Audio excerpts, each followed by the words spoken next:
Bonjour, bienvenue dans la série sur la physique des particules. Nous continuons sur l'analyse de phase et nous avons vu la diffusion des mesons pi par des nucléons donner la matrice S. Alors, l'impératif de l'unitarité de cette matrice S entraîne que l'on a L plus 1 demi SIJ L plus 1 demi 0, 0 L moins 1 demi SIJ L plus L moins 1 demi fois L plus 1 demi SIJ star L plus 1 demi 0, 0 L moins 1 demi SIJ star L moins 1 demi qui est égal à on va résumer avec un simple plus et moins pour les états, SIJ plus fois plus SIJ star plus 0, 0 moins SIJ moins fois moins SIJ star moins doit être égal à 1, 0, 0, 1 pour la condition unitaire. Et donc, si on traduit ça en nombre partiel, cela implique que FIJ W fois FIJ star W est égal à 1. Et donc, ainsi, les amplitudes partielles du processus, Pn vers Pn, peuvent se mettre sous la forme FIJ W égale E exposant 2I delta IJ W. Où les delta IJ W sont la phase de diffusion des mesons pi par un nucléon à l'état de moment total J et d'isospin I donné. L'utilisation de la condition d'unitarité permet, dans le cas considéré, à nouveau, de diviser par 2 le nombre de paramètres inconnus. D'une façon analogue, on peut paramétriser les amplitudes des autres processus en portant les formules obtenues pour les amplitudes partielles dans les expressions des sections efficaces différentielles correspondantes. On trouve la forme de ces dernières traduite à l'aide des paramètres inconnus, phase et module des amplitudes partielles, etc. Le calcul de ces paramètres constitue justement la tâche que se pose la théorie.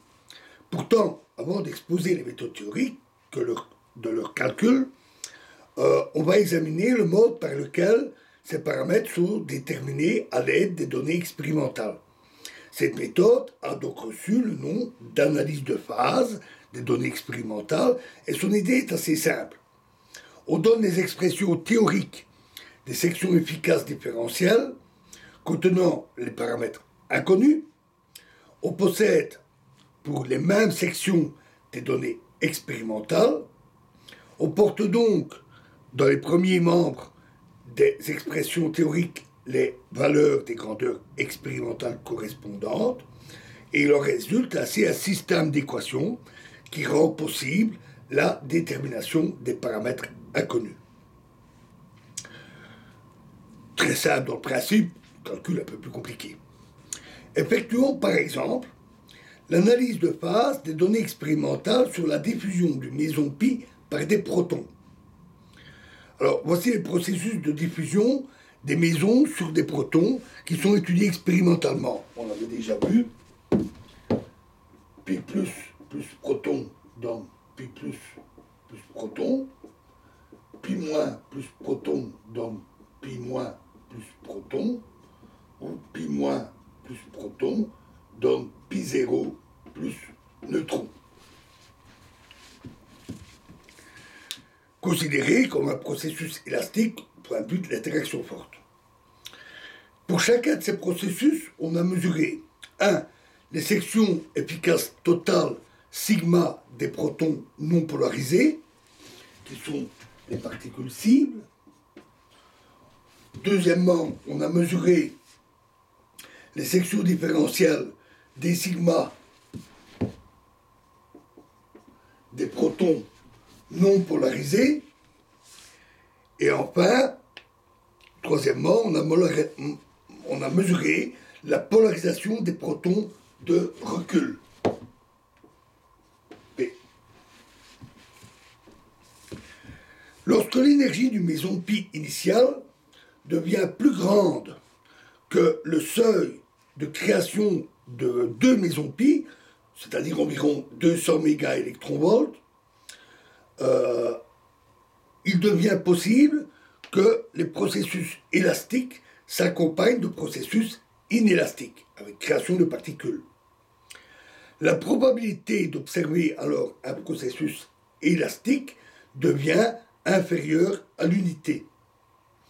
Pour tenir compte de cette circonstance, la formule ici s'écrit FIJW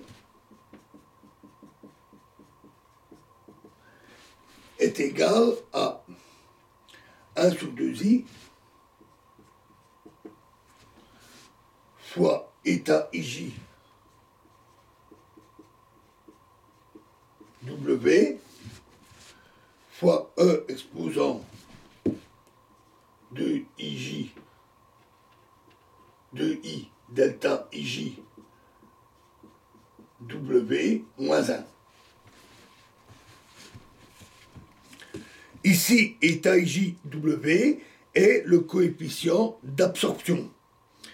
Jusqu'au seuil des processus inélastiques, donc en dessous du seuil, état IJ est égal à 1. Et au-delà de ce seuil, état IJ est inférieur à 1, tenant compte du fait que quelques réactions vont produire d'autres particules. Voilà, et nous continuerons la suite de cette analyse dans la prochaine vidéo. Je vous remercie.